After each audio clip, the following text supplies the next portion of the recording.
Astuce simple pour déterminer la dimension de n'importe quelle grandeur physique. Déjà, pour commencer, c'est quoi l'analyse dimensionnelle? L'analyse dimensionnelle est simplement une méthode pratique permettant de vérifier l'homogénéité d'une formule physique à partir de ses équations aux dimensions.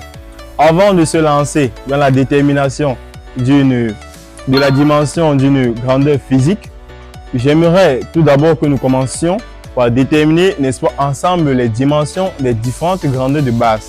Parce que vous remarquerez que la dimension d'une grandeur physique s'obtient à partir des dimensions des grandeurs de base. Donc ici au tableau, vous voyez représenter les 7 grandeurs de base avec leurs dimensions.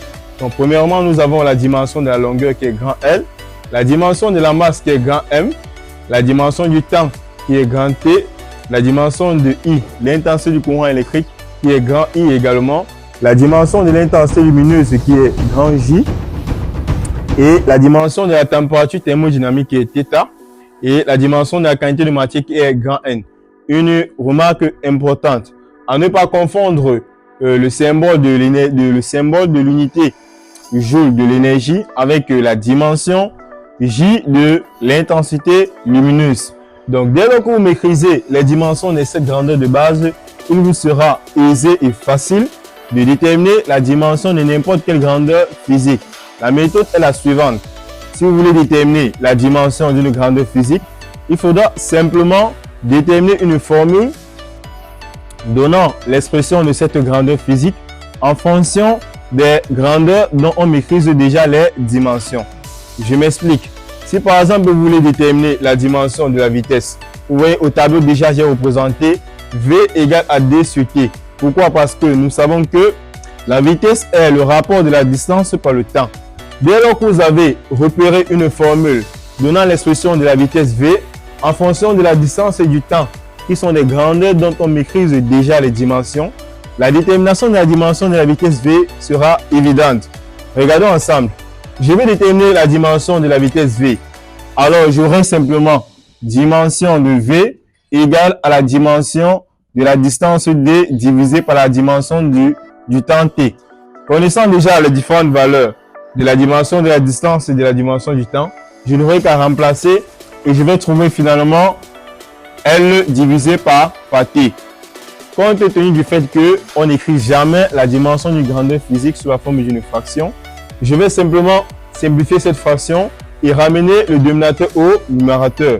Et nous savons que lorsqu'un terme quitte du dénominateur pour le numérateur, son exposant doit changer. Donc ici, pour le moment, l'exposant de t c'est 1.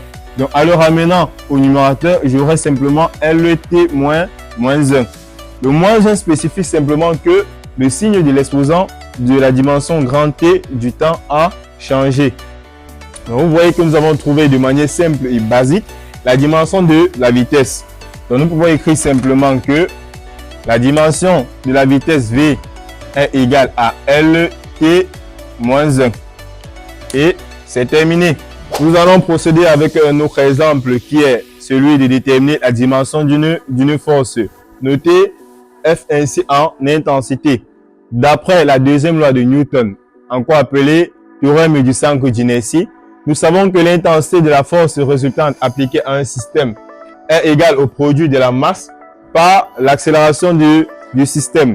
Donc, nous allons procéder pareillement. Nous voulons déterminer la dimension de la force F. Nous allons simplement noter une expression donnant la valeur de F en fonction des autres grandeurs dont on maîtrise déjà la dimension. Vous voyez que la dimension de la masse M est connue, sauf que la dimension de l'accélération n'est pas encore connue, mais elle peut être déterminée très facilement. Nous savons que l'accélération, petit a, est le rapport de la vitesse par le temps. Ce qui signifie simplement que la dimension de l'accélération est égale à la dimension de la vitesse divisée par la dimension du temps. Ce qui nous donnera finalement la dimension de l'accélération égale à LT moins 2. Vous voyez que c'est aussi simple que ça. Donc voilà, déjà nous avons déterminé la dimension de l'accélération. Donc la seule chose qui reste à faire maintenant, c'est de déterminer la dimension de la force F. Nous allons procéder pareillement. La dimension de la force F sera égale au produit de la dimension de la masse M par la dimension de l'accélération A. Donc nous écrivons simplement dimension de F égale à la dimension de la masse multiplié par la dimension de l'accélération. Nous savons que la dimension de la masse c'est grand M et que la dimension de l'accélération c'est LT-2. Donc par remplacement, nous trouverons certainement grand M LT-2. Vous voyez qu'on vient ainsi de déterminer la dimension de la force qui est dimension de F égale à MLT-2.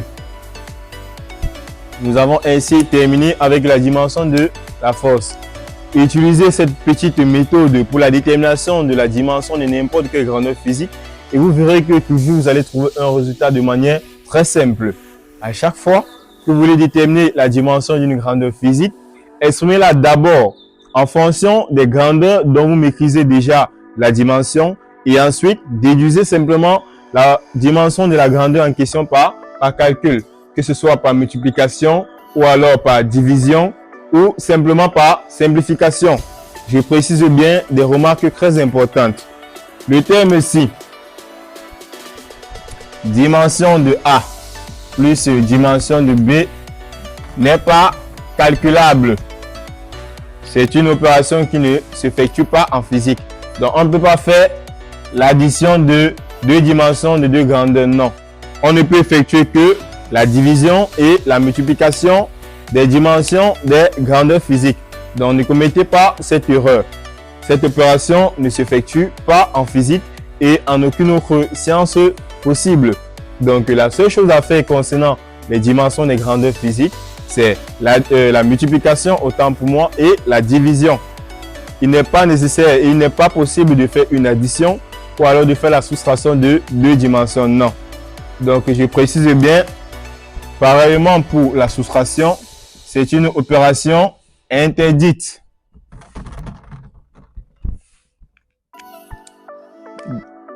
Donc, si jamais vous êtes amené à rencontrer ce genre d'opération, sachez simplement que c'est une erreur. Ces opérations ne sont pas possibles en ce qui concerne les dimensions des grandeurs physiques. Donc, pour me rassurer que vous avez bien compris la méthode concernant la détermination des dimensions des grandeurs, je prendrai soin de laisser au tableau deux petits exemples. Vous allez déterminer la dimension de la pression d'une force, bien évidemment, et en plus, vous allez déterminer la dimension de l'énergie. Donc, déterminer les dimensions suivantes.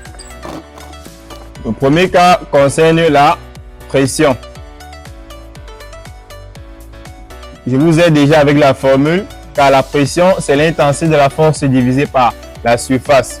En ce qui concerne l'énergie, notez E, l'énergie a pour formule simplement l'intensité de la force multipliée par la distance.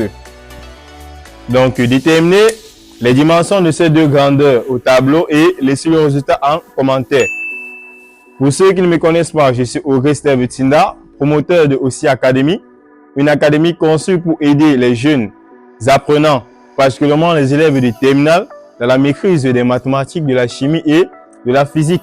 N'hésitez pas à liker la vidéo, à partager, à la commenter et surtout à sonner la cloche de notification pour ne manquer aucune de nos prochaines vidéos. À la prochaine, ciao!